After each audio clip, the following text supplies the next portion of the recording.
Good morning, good afternoon, and welcome to this month's Talk Shop with Tribal Land Staff. Today's networking hour will focus a little bit more on the deed of trust process, but namely the most current regulations and the proposed regulations and how to submit comments on those. But to do that, we're going to go through some major pieces here, not every little bit, but some major components that will hopefully shed some light to you and some of your colleagues on the topics. I think we have until the end of this month to submit comment. So, the time is rapidly approaching. And then it'll be July, and summer's basically done by then. So, not really. No, we're just starting. But this webinar, this talk shop will definitely be available for viewing later. So, if you have colleagues who would like to hear this, hopefully by the end of the week, but early next week, we'll have it up for sure on the internet, and we'll send the email out to everybody with the link. If you have any questions, comments, you could put them in the chat feature for sure. I'm not sure how much time we'll have for actual comments today, but I do say that if you'd like to present or ask through video, audio, you could raise your hand, and then, I'll see the order with which they've been there, and I can get them time permitting. So I don't want to take up too much time since we only have an hour. I can't spend 15 minutes on an introduction like I can with the webinars. So I'd like to introduce, we have some people on today. Of course, we have NTLA board members. Brenda Tamaris is on. Russell Bellamy, who is a newer board member, is also on this call. And we'll have others join time permitting. And through the time, I know we have other obligations that everyone's trying to accomplish and achieve. So, but we do have a real treat today because we have an NTLA buddy, Bill Holway, who is going to talk a little bit more about some of these processes and going forward. So, Bill, I will pass it on to you for just a quick introduction of yourself and who you are, and then we could launch into to your outline. Oh, thanks, Nick. I am Bill Holway. I am a trust realty officer for the Squamish tribe. There's not much else to say. I've been doing fee to trust for 10 years. I've been in real estate on the fee side for another 10 years. So I've got, 20, 25 years of real estate experience. Standard disclosure, I'm not an attorney. I can't give you any legal advice, and I'm not very smart. So any advice I may give, you may not want to follow anyways. There was someone else much smarter than I that was going to present today. She is a very smart, wonderful person. So I'm just kind of winging it from here on out.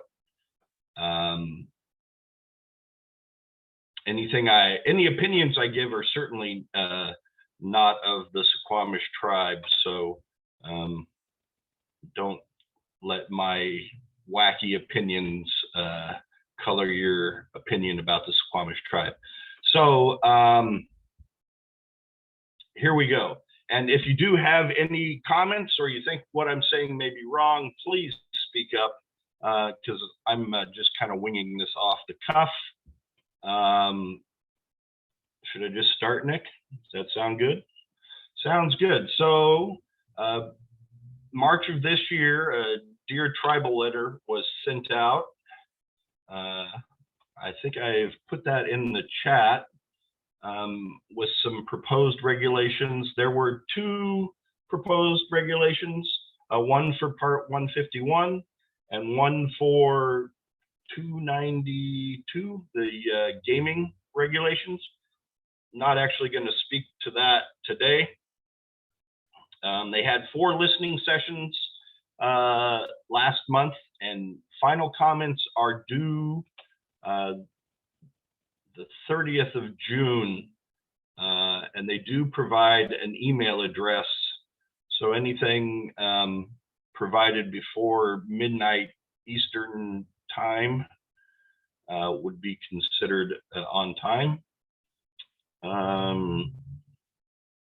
So let's go through so anything I reference will be the new proposed regs, unless I say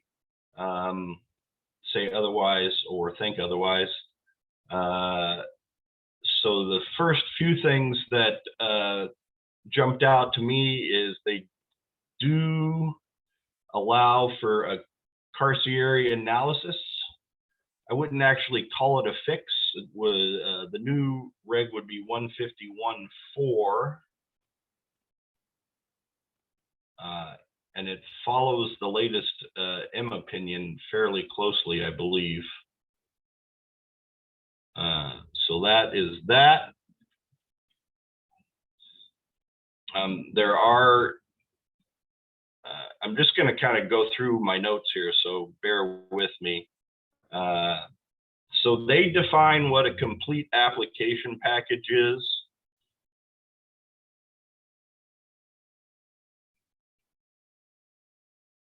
Bear with me here. And that is 151.8. And so here are some things that I find interesting in that.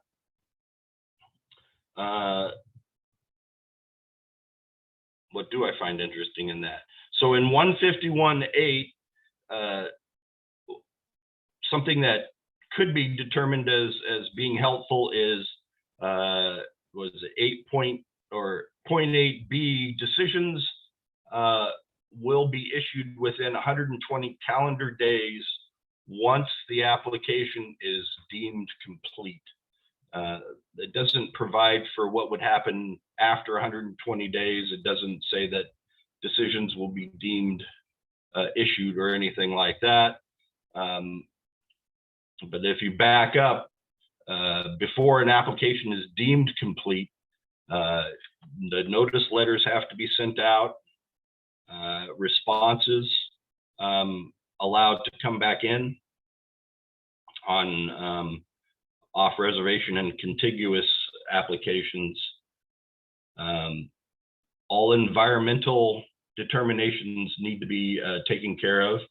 So your NEPA, including if you have to do an EA or an EIS, and your environmental determination, your phase 1, also needs to be complete before they will consider the application complete.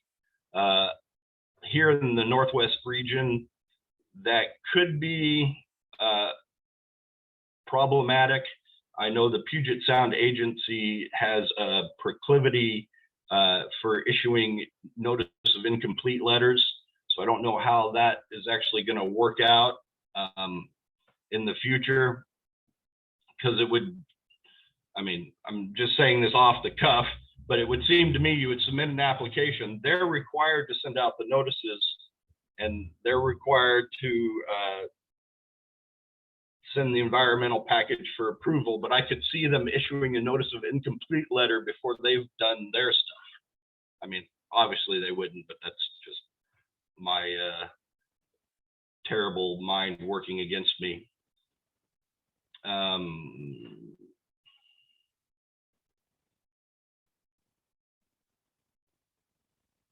Continuing on here. So they have added another type of request. Actually, they've added 2, but so 151.9 will now be how to evaluate on-reservation requests. And if I am reading this correctly, for on-reservation requests now, you are required to give notice to local governments, but you're not required to give them 30 days to comment. I don't know if that means that the notice letters are now not going to ask for comments, or it just means that you're required to give them notice, but you're not required to give them time to respond before you request a decision from the secretary.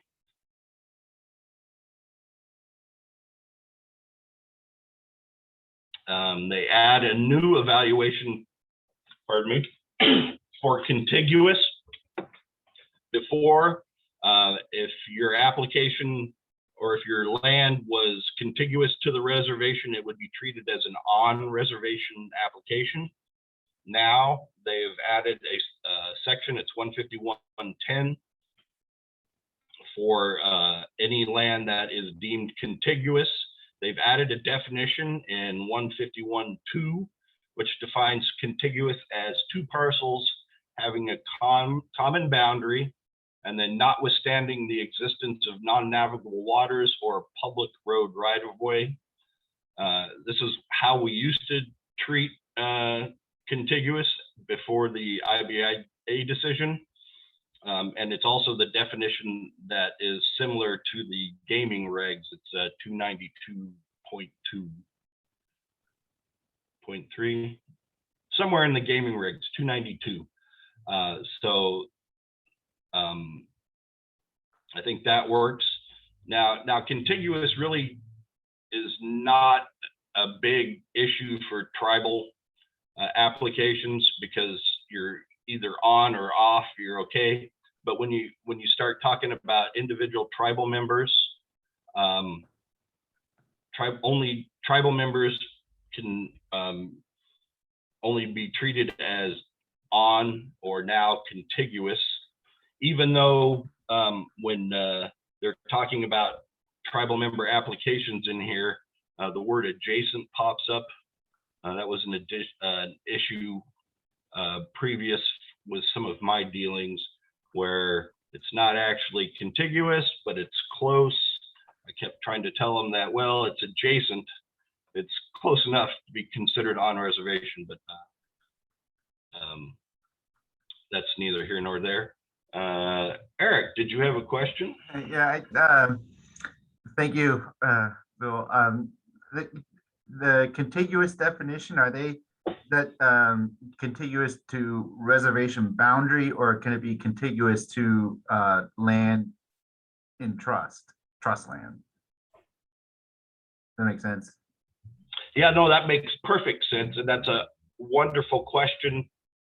I've always treated it as contiguous to the reservation. Okay. But in a recent FEDA Trust handbook training, when they were talking about applications, they were treating it contiguous to any trust property. So I don't really know the answer. My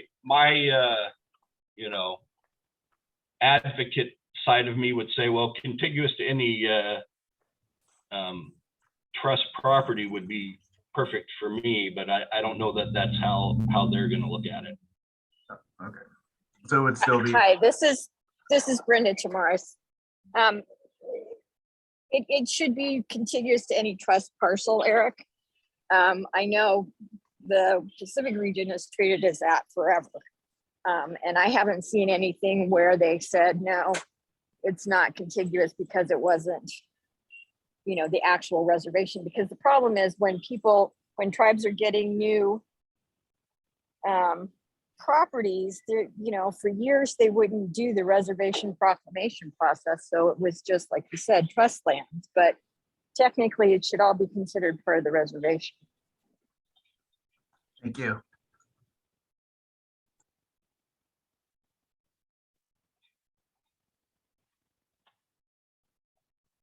That works for me.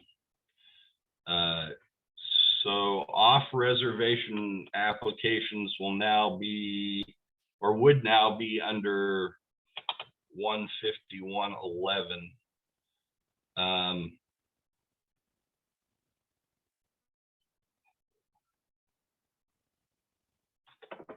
They've removed an emphasis, I would say, from economic development, or at least that's how I read these things. I think economic development was mentioned once in the new regulations, but the factors in determining whether or not something would be accepted, they've expanded those and removed, I guess, an emphasis on economic development. One of the big things that is not here is the requirement for a business plan. In the old regulations for off reservation, if it was for economic purposes, they always required a business plan, which is not really consistent with a lot of people's feelings on what to share and what not to share. So I would determine that as maybe helpful in the situation. And then they've also added something called initial Indian acquisitions. And I'll be quite honest, I have no idea.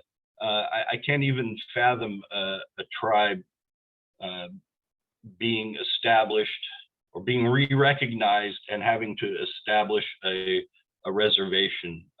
It's just beyond me how poorly people have been treated.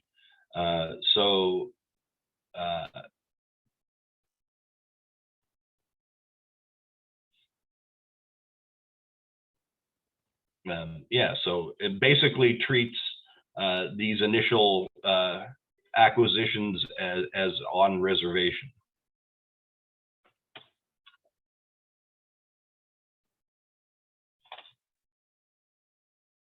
And so those are my high points of the new regs, new proposed regs. Does anybody else have anything they would like to offer?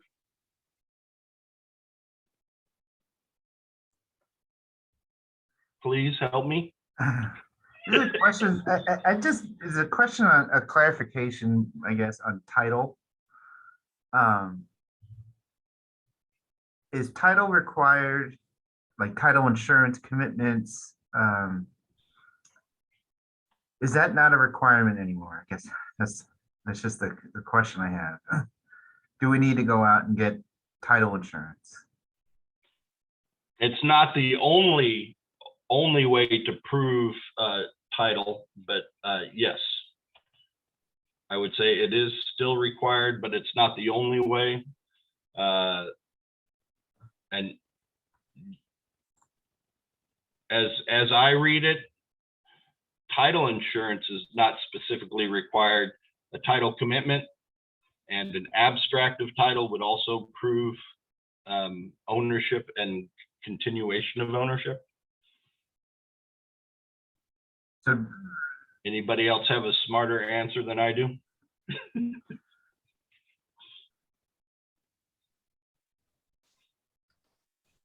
So we have a hand up.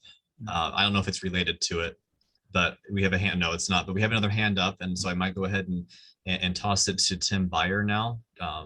That way he has a chance to speak, and maybe we can circle back to Eric's question if something comes up.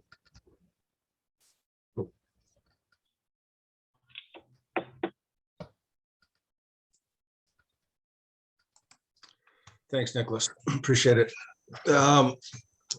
You made a comment, Bill, about the new draft regs don't require a business plan.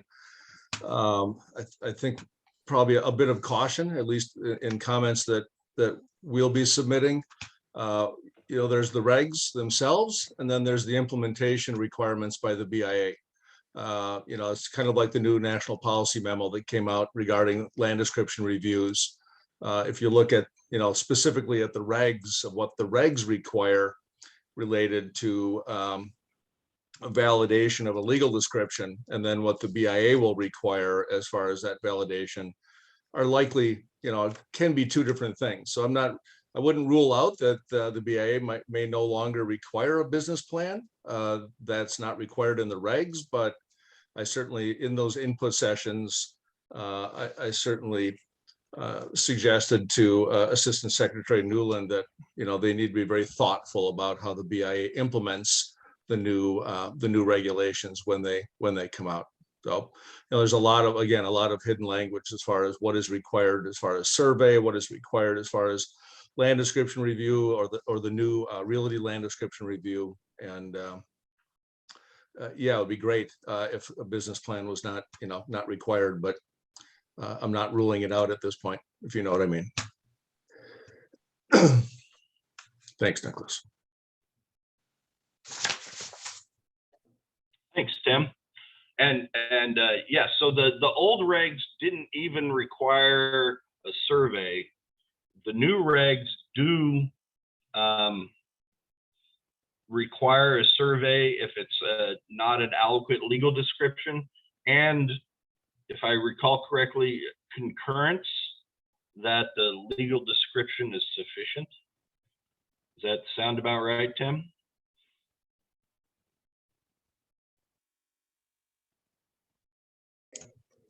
Thanks, Nicholas.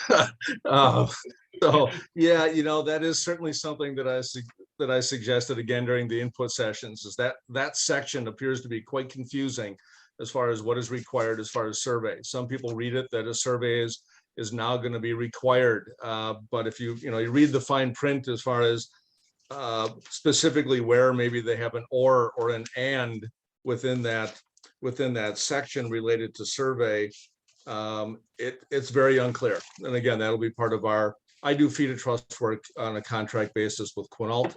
I worked with Quinault doing fee to trusts back from 89 to 01. But so that again is largely unclear as far as that requirement for survey. I mean, right now it just says that, a map from the applicant, this is in 151.8, sub 3, depicting the location of the land, and a legal description, including a statement of the estate as it's subsurface as well as above ground.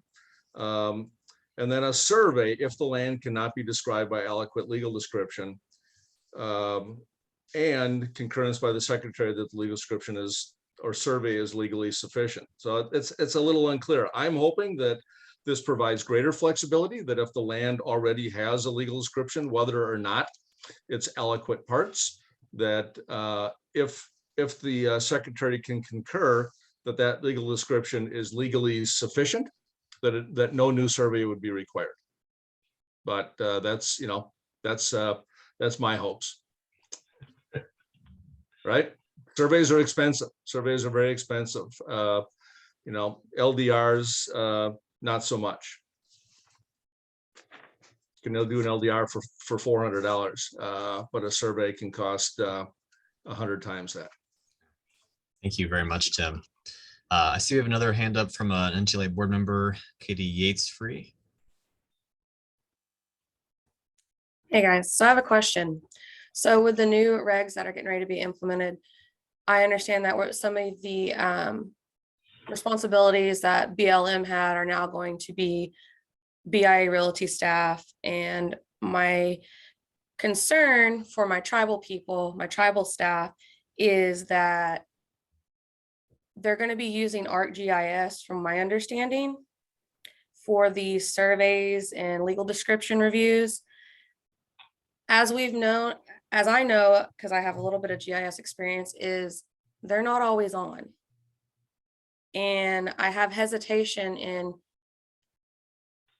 in trusting that we have the right description review that's going, because here's the deal. I guess my main question is, once that goes into trust off of that land description review, what if it's wrong? Is there going to be an amendment to a fee to trust application for that? I mean, does that make sense? Okay. It makes sense. Because we don't have that. We don't have that mechanism. So here's my experience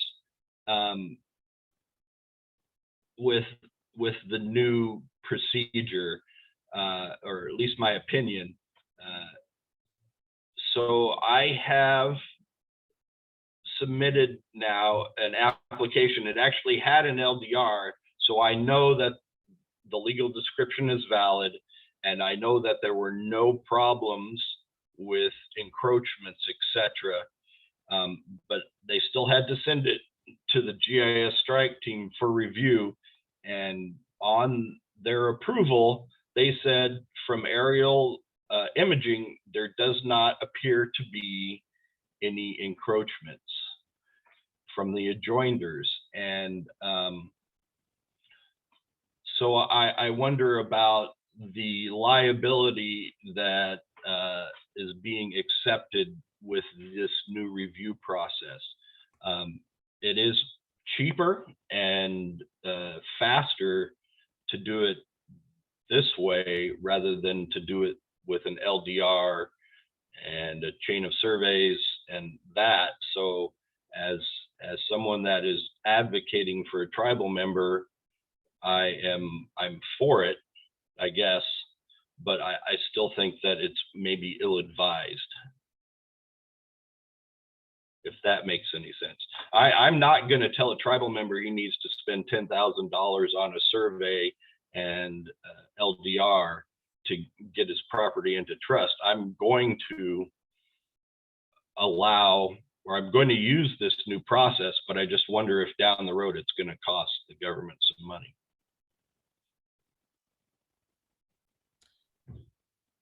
Yeah, and then it's kind of, it puts that responsibility and ultimately, if it's wrong, the blame on the Bureau and not, the Bureau of Indian Affairs and not BLM.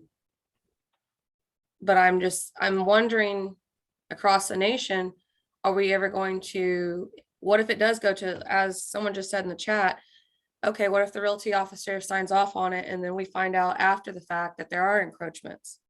What is the mechanism to remediate that? I'm thinking in the future. I think it's I don't great. know. Maybe going to streamline the process by having bureau staff, the BIA staff, realty staff doing these land description reviews. I'm just thinking, I'm not saying for any region specifically, but just what if, the what ifs. Yeah, I don't have a good answer for that. Right now, the strike team, they're making all these approvals while the realty specialists get the required training. When they complete the training, they will be able to make decisions on simple legal descriptions, which are just aliquot parts. Where I'm working, there are very few legal descriptions that are just aliquot parts. There's a lot of meets and bounds. Those will all go to the strike team, but it's still on now the realty specialist when they're doing the site visit for the certificate of inspection and possession to determine if there are any encroachments on the ground, which is very difficult. I used the example in a meeting last week that I'm working on a fee to trust application. My surveyor is working on his LDR and he's out there doing a survey, and the title shows an easement for Puget Sound Energy, and I can see that there's an easement for Puget Sound Energy, so I wouldn't think that there's an issue, except for the guy anchor wire is 6 foot outside of the easement area, and the cross members for the power poles are actually outside of the stated width of the easement area as well.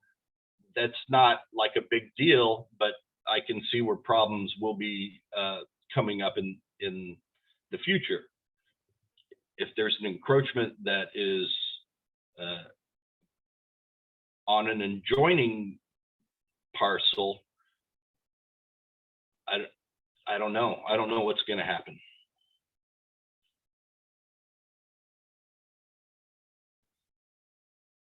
I'm a guy that likes cheaper and faster. I'm not really a guy that likes change though, so. Yeah, I think that's a great comment, Tim, here again. Back in the old days, back in the 90s, there was no LDR. There were no surveys. That part was completely absent of fee to trust, and I'm guessing somewhere after that there was a bit of cost to fixing things. But and again, I go back to the draft regs don't make mention of beyond that part of 151.8 as far as trying to clarify when a survey is required. They don't describe the rest, right? They don't talk about requiring a 50-year chain of title or a 50-year chain of survey or adjoiner deeds, or all those things that are currently part of or were part of the old LDR process with the CFED and BLM, which has now been completely removed. Whether or not, I think in the Northwest region, I don't know, Bill, in your experience, but I think that LDR system with the CFEDs and the BLM worked fairly well. Other parts of the country, not so much. And I know that there's been some input from the regional office as far as trying to provide options of being able to use the LDR process with a CFED and the BLM if a tribe chooses to, versus the new kind of hard and fast of the national policy memo. But this is certainly something we're all going to see play out, Katie, I think, as we move forward here about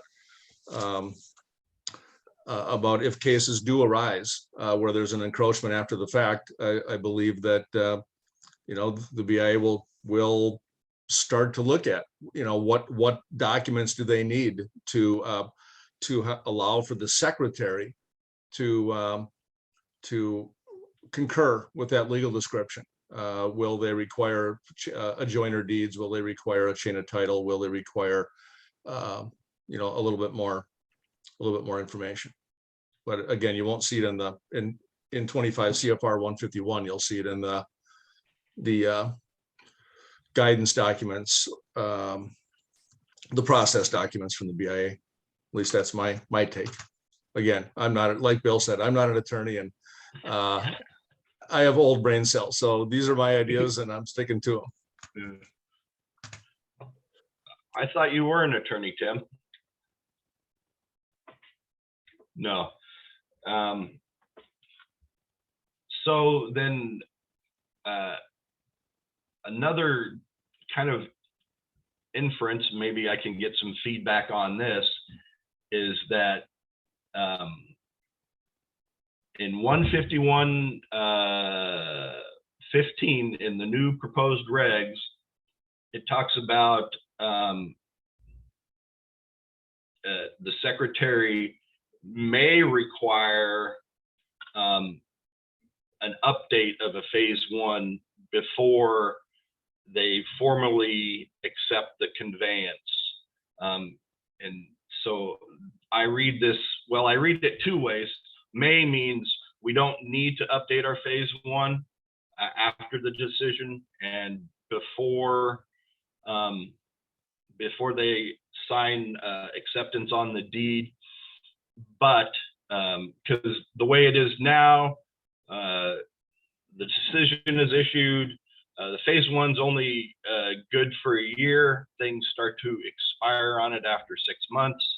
It takes 8 months before they're ready to sign off on the deed, and now we need to update the phase 1. The way I read this now is, well, they may require it to be updated, or they may let it slide if we can convince them that they don't need it. And so that's the way I read this. Also, in the Northwest region, I always read anything that says may as will, because that's the way things happen up here. If there's even a slight chance that there's some discretion, it's always squashed immediately. So that is in the new proposed regs. Also, the old regs don't specifically state when a piece of property is considered in trust. The new regs do. I'm sorry, I'm looking at 3 different screens trying to figure out on my notes where that shows up. It might be 151.16. It talks about a piece of property is considered in trust after it has been recorded in LTRO. Before, I always considered it into trust once they made the decision to accept it into trust. But like I said, I'm always on the fast and efficient part of the spectrum. So that's all I have for the new proposed regs. The outline that Sarah sent to me, the next thing was tips for submitting comments. Be organized. If you saw my office, you would know that I'm not organized. Offer recommendations and constructive comments. And clearly I have no clue. This is kind of new to me. I'm always, here are the regs. How can I make them work for me? I'm not, here are the regs. How can we make them better? So if anybody has any constructive comments on how these might be better or how you might submit comments, I would be welcome to hear them. I'd welcome any input. Otherwise, we can move on to some of the questions that are in the Dear Tribal Leader letter. Like the first one they ask are, do the draft revisions make the Fee to Trust process more efficient?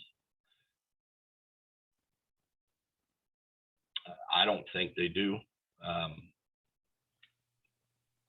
mean, there are still requirements that, yes, there is a 100-day timeline for issuance of the decision, but there's no weight behind it. So they don't make the decision within 100 days. What happens if that doesn't happen? There's nothing in there that would require anything automatically. Do the draft revisions reduce the cost of the the Fee to Trust application process? I don't think so. No.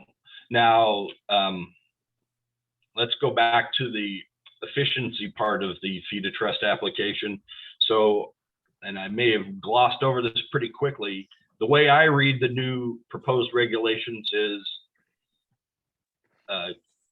interested parties and governmental agencies don't have a right to comment on an on-reservation Fee to Trust applications. We're required to notify them, but there is no 30-day time period before a decision can be issued.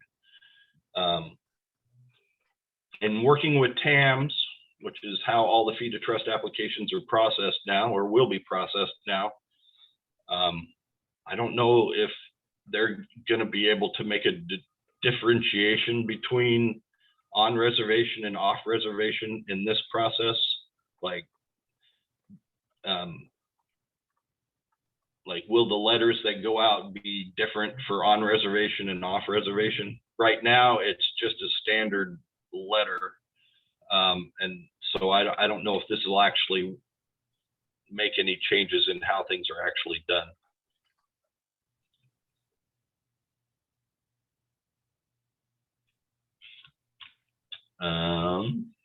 That's really all I have, Nick. Okay, we have a hand raised from an NTLA board member, Brenda. Yeah, I just wanted to add on the efficiency thing, just a couple of things that that I noted. It seems to me that adding a whole new process for contiguous when we already had it, in with on reservation does not make things more efficient. I mean, now tribes have to figure out between, 3 different categories. And, since they now have a definition of contiguous, it seems to me like there's no reason not to continue to include it in the off reservation, because the problem was always what is contiguous. Now that they know, it should be included in there. And then the only other thing that I guess it's kind of an efficiency thing, but in point 8, what makes a complete application, they intersperse or mix up what tribes have to submit with what BIA has to do to process it. So the heading says what's a complete application? And then they switched to discussing the application package, which I'm guessing is what includes all of the BIA stuff. So it seems to me it would be clearer and more efficient for tribes, because, tribes have no control over BIA's review of title, of the LDR, of, how they handle the notice and comment and all of that. So that's just my.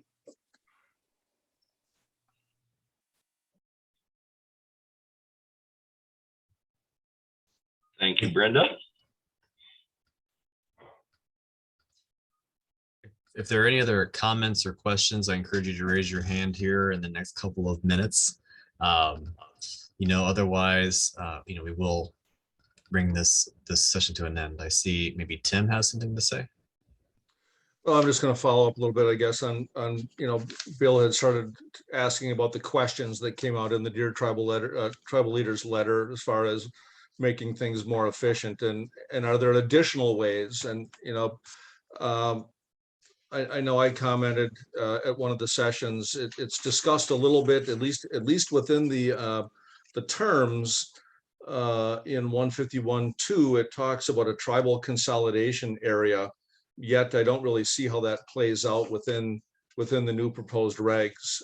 And there's been discussion about a tribally or a secretarially approved land consolidation plan. So I'm not sure if there's ways, Bill, I'm not sure if you or others on this call have had experience working within either of those, a secretarially approved land consolidation plan or an approved land consolidation area. And I don't know if there's an efficiency to be gained by using those. In other words, if you had a secretarially approved area and plan, could that reduce the requirement for input from local governments or the state, right? If the local governments in the states already had an opportunity to weigh into a tribal land consolidation plan or a land consolidation area, could that be more of a one and done instead of every fee to trust process? As far as costs go, again, until we get a little more clarity of when a survey is required, certainly the shift from using a CFED and going through the BLM to BIA Realty now doing LDRs, that certainly is a big cost savings in dollars, not necessarily a cost savings in time. And as we all know in Indian country, time can be very expensive. Also when dealing with fee to trust. So, those are certainly some of the comments that I've put together for Quinault leadership to decide if they want to submit them beyond the sessions that I took part in. But again, not sure if there's somebody that can speak into this issue of consolidation area or consolidation plan and how that may play out in fee to trusts. And again, it's kind of that flexibility. Could there be a flexibility in still using a CFED and the BLM to do LDRs where it works well, where it works somewhat efficiently, instead of this new process that requires realty officers to be trained under this new system? Could there be a longer phase-in period instead of the hard and fast date that came out? There was talk a little bit about that this revision only seems to pertain to discretionary acquisitions and not mandatory acquisitions. I also at one point heard some comments from someone during the input sessions about when it talks about giving notification to local governments that could also or should be extended to other local tribal governments. And what would the implications of that be as far as providing that notice? So again, those questions, I think it was a good list of questions about efficiency and cost, and do they sufficiently consider the concerns of state and local governments? And again, I don't know if there's a way to make that a little bit more of a one-time thing with state and local governments, or a little bit more of a periodic instead of every fee to trust application. Anyone else?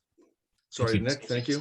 Yeah, thank you, Tim. And we do have actually a hand up from Eric. Yeah, I just was, question was the timeline. I know that June 30th is when the comments have to be received, but do we have any kind of best guess on when these will be published, I guess, for notice?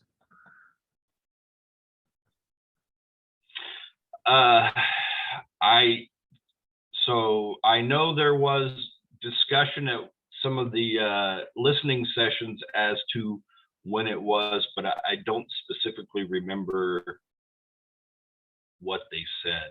How's that for a non-answer answer? So this is not going to be a long drawn out process, as I remember. They're looking to get these pushed through fairly quickly. And then to Tim's comments, we should be very careful about doing a kind of one and done to the local governments, because right now one fee to trust is looked at in singularity, where like removal from tax rolls is pretty non-significant. If we're looking at a bigger area, now we're talking about, if we, what's the word I'm looking for? If we put them all together, there's a higher cumulative effect on tax rolls and the local governments. If that makes any sense. Great points. Thanks, Bill. Awesome. Thank you very much. This has definitely been a great conversation. The talk shops are designed to be this interactive. And so, in future versions, definitely, come ready to have a conversation. Of course, we had some great points made already today.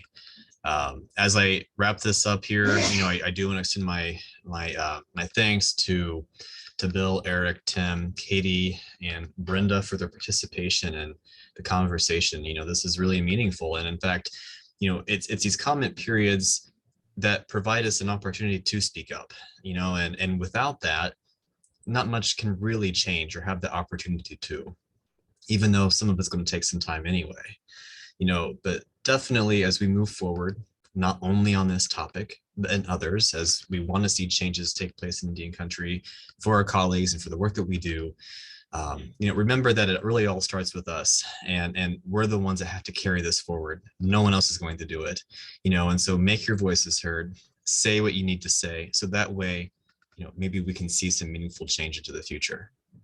So thank you again for everyone's participation today. This recording will be online as soon as we can get it converted, and we'll make sure that we send it out to everyone who registered. Until next time, have a good one. Thanks, Nick.